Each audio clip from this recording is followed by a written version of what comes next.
Pretty bloody steep up here. Let's try and getting a start is a challenge, but see how we go.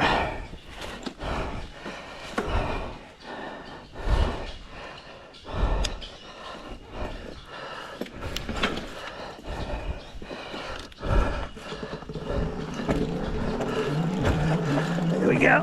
Keep the weight on the front wheel, and second gear, which is quite low, and a bit of pedaling, and we've done it.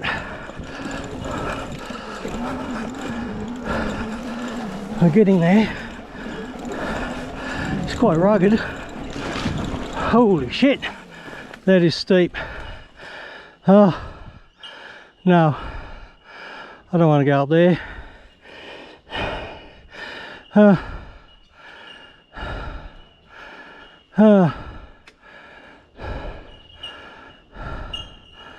That's pretty hard work, I think. Done these things before. Nah. Let's go back through the mud, eh? I think that's better. Have to turn around.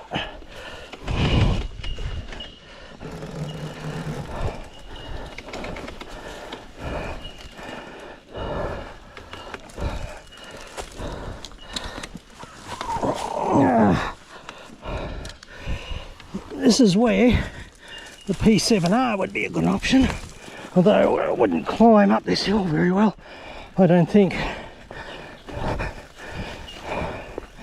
But definitely a lighter option for manoeuvring on single tracks. Go to P7R. Downhill should be somewhat easier.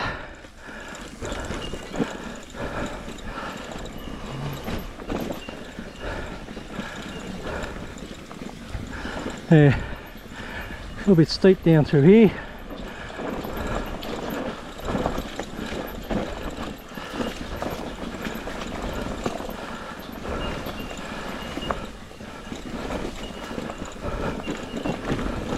Up on the foot pegs is the way to go, and back on the main track, ready to tackle the mud.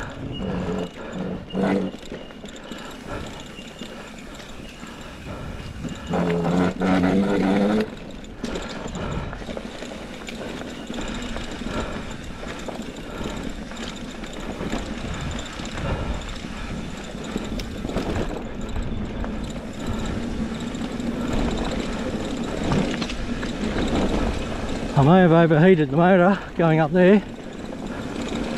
Wasn't too happy under throttle.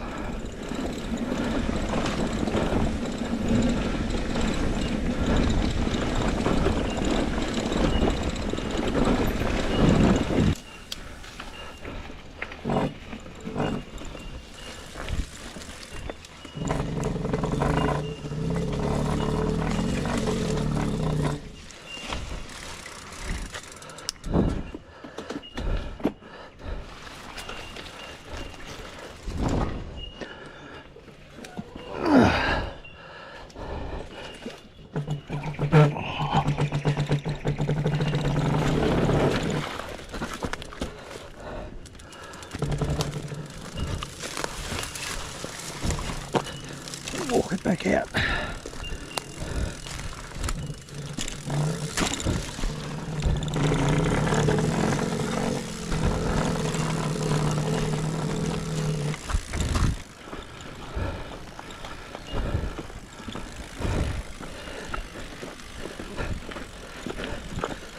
Yeah, look at that motor temperature. She's pretty hot there.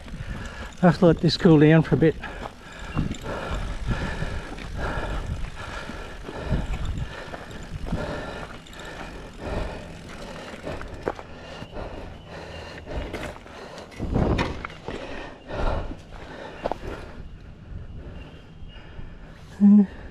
Not too bad.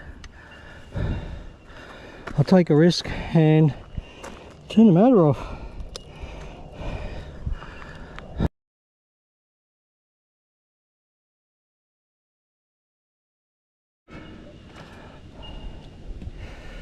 Well, just feeling the motor. It's still warm.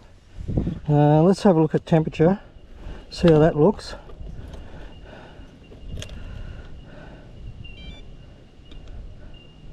It's dropped a little bit, it's cooling down. So what we're going to do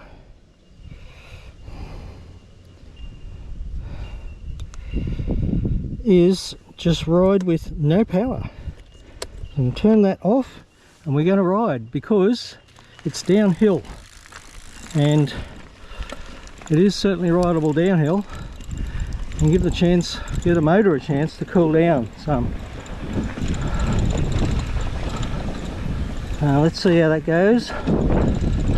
See how far I can get without any motor power. So there you go, no power, it's turned off, and happily riding bush tracks.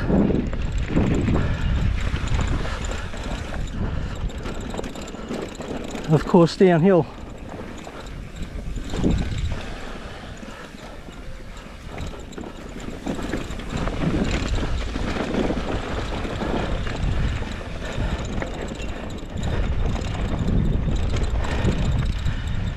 And up the other side of that is uphill.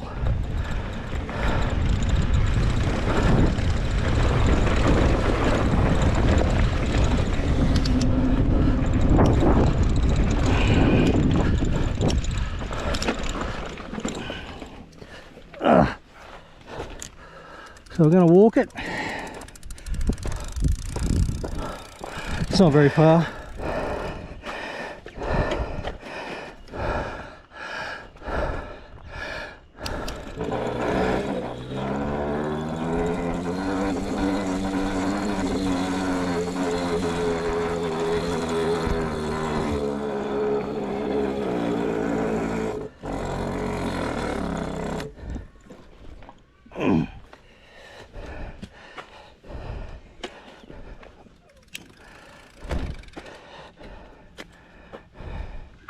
I tell you, I'm stuffed. Been trying to pedal hard as I can, and yeah, it's not happy. Yeah, there we go, it's got it. Right. So here at Catavolt, to try and get my back wheel sorted out. Let's go and have a look. So what have you found? Some damage to cables in here. Yeah. And so the green sense wire. Okay. It looks like it's completely broken there. Oh. Yeah, right. Well, that and then there's some cracking in the cables. Alright. In the insulation. Yep. So that could be what we're seeing there. So they're yes. touching bare metal. Yep, shorten out, that's not good. No. So that could be besides anything in here that may have been caught, but... Yeah, I don't think there's anything wrong there, it's just the cable is fatigued. Right.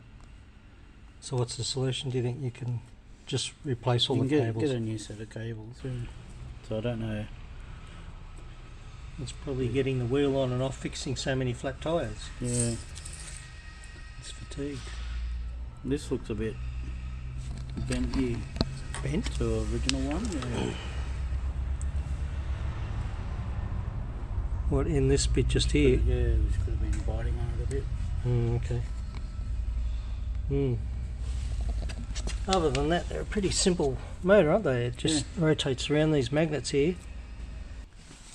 Alright, so you mentioned the cooling fins. Yeah, so without ferro fluid, it's pretty pointless to have the fins, because there's nothing physically connecting the hot part of the motor, because this is all free spinning. Yes. Once the windshields are on. That small gap in there there's a is 1 where mil it spins around. Yeah. all the way around. Alright, and this is the part that gets hot in the centre here. So the only way for it to dissipate is through the swing arm of the bike currently. Oh, okay. All it's doing is stirring up the air inside, and you're not really connecting. So putting that ferro fluid in gives it a connection to the magnets. Let it transfer the heat across. Yeah. So is the ferro fluid a good thing? Some say you shouldn't use it. But oh, it's a good thing, but it's a good thing. It evaporates. You've got you've got to keep adding the oil component of it. Right. I've seen people half fill them with transmission fluid even. And that works? Yeah. All right. But you got to seal up, otherwise Oh, it'll it's chase going to out. leak out through there, yeah. Yeah. But the ferrofluid's good because it just stays on the magnets. Yeah, okay.